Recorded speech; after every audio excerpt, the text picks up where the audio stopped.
You've probably heard the saying, time is money, plenty of times before. Perhaps it doesn't make sense initially. However, the more you think about it, the more it makes sense. Time is scarce, and with a rigid schedule, learning how to manage your time is crucial. The better you become at doing so will enable you to eliminate time waste, be more productive, and achieve your goals. Whew. Time management, this is a tricky one.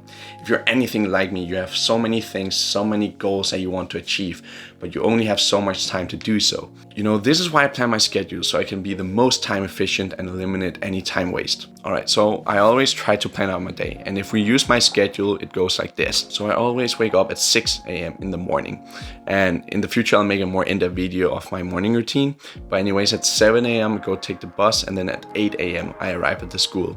I attend school from 8 a.m. to 3 p.m. and then I'm usually home around 4:30 to 5 p.m. And as you can hear, this is actually fairly comparable to a 9 to 5 job, and so I don't have a lot of time to really do all of the things that I want to do. So this is why it's really important for me to plan out my schedule so I can optimize my time use and be the most time efficient. So I have some things that I prioritize doing every single day. This is, for instance, my schoolwork. So doing my homework or any assignments is my top priority. Also, working out or working on my business is a great priority of mine. So for working out, I usually try to get my workouts done as early as I can. This means that when I get home from school, I usually try to get my workout complete as soon as possible. This is because my workouts are usually the most time-consuming and demanding tasks that I have to complete throughout the day. And so when I finish my workouts early, I tend to have far greater flexibility in terms of doing my other tasks later in the evening. So when I've done my workout, I usually have a small amount of time to do whatever I want before I eat supper. Then I finish supper around 7 p.m. and I sort of consider supper like a break, like a mental break where I don't have to focus on anything. This means that when I'm done with supper, I'm mentally capable of focusing on my more important tasks, such as schoolwork. So doing my homework and my assignments are usually my top priority after eating supper. So as you can hear, my schedule is fairly packed, and this is why it's so important for me to plan the day. However, I don't plan it very rigidly. This is because my schedule varies from day to day. So instead, I have a mental list where I can keep track of all the things and tasks I want to complete throughout the day. Now, this is really personal preference, and it works great for me, but it might not work great for you. So if you're, for instance, procrastinating more, you might need to have a more tight schedule that you stick to. But for me, a loose schedule just allows me to be way more flexible while still being productive throughout the day. I also have different patterns that I use for different types of day. This way I have a rough measurement of what time allows me to complete throughout the day. Furthermore, I try to plan ahead of time as much as my schedule allows me to. Now, this is especially important for schoolwork. So if I have any upcoming assignments, I really try to get them done in good time. Same goes for homework. I might do homework a couple of days ahead just so I can stay on top of my schedule. I also do this for my YouTube videos. This means that I plan my time for when I make the script, when I do the editing, when I do the recording, and so on. I also do it for my workout schedule. So if I have one day where I can see, okay, this is gonna be a really tight scheduled day, I'm gonna plan a rest day instead, so that way I don't have to work out and spend an hour on doing so. So every single day I have 2 bus rides that each take 40 minutes. Now this really comes down to personal preference, but I feel the most productive when I'm at home. This is why I prioritize to do all of my productive tasks when I'm at home, such as working on my business, or as I said, doing my homework, doing any assignments. And so when I'm in the bus, I don't prioritize being productive necessarily. Instead, I prioritize to maybe take a nap to replenish my energy levels, to listen to music, to read a book, or even watch a show that I might enjoy.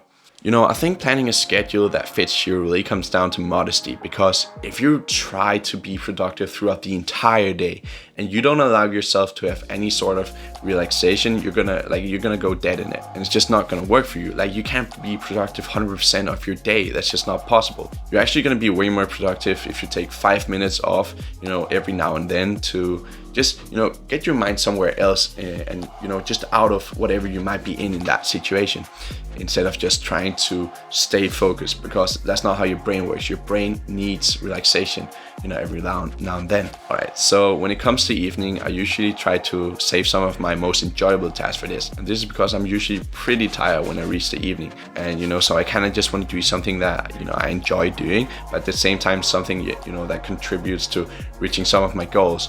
And for me, this is especially in, practicing music.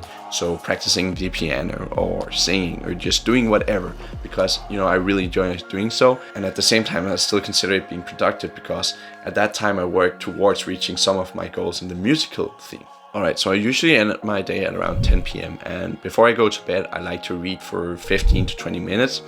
Now, this is again personal preference, but I really get relaxed once I read, and this helps me fall asleep easier. And as I've mentioned in earlier videos, it's really important to read every single day because it has so many proven benefits, also other than just making you more intelligent and more smart.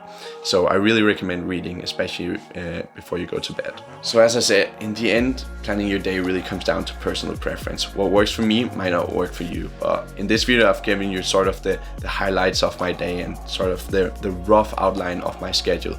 As you can hear, I don't have like a strictly planned schedule because that's not what works for me. What works for me is having a loose schedule while still having a list of things I want to do. And you most probably have other ambitions or goals than me. So what I want you to take away from this video is plan the tasks that you're able to ahead of time. This is really gonna take your time management to the next level. Try to have like a rough outline of what you want to do and achieve every single day. And as I said, don't try to be productive every single minute of the day. This is just not gonna work. Like, give yourself time to relax every now and then.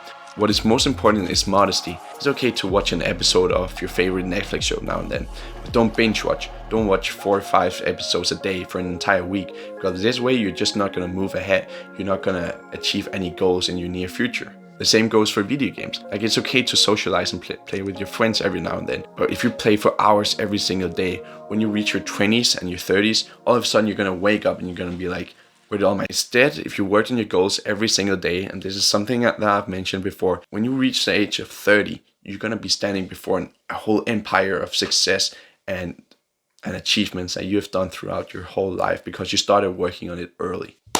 Alright, so that's all I got for you for today's video. See you next time.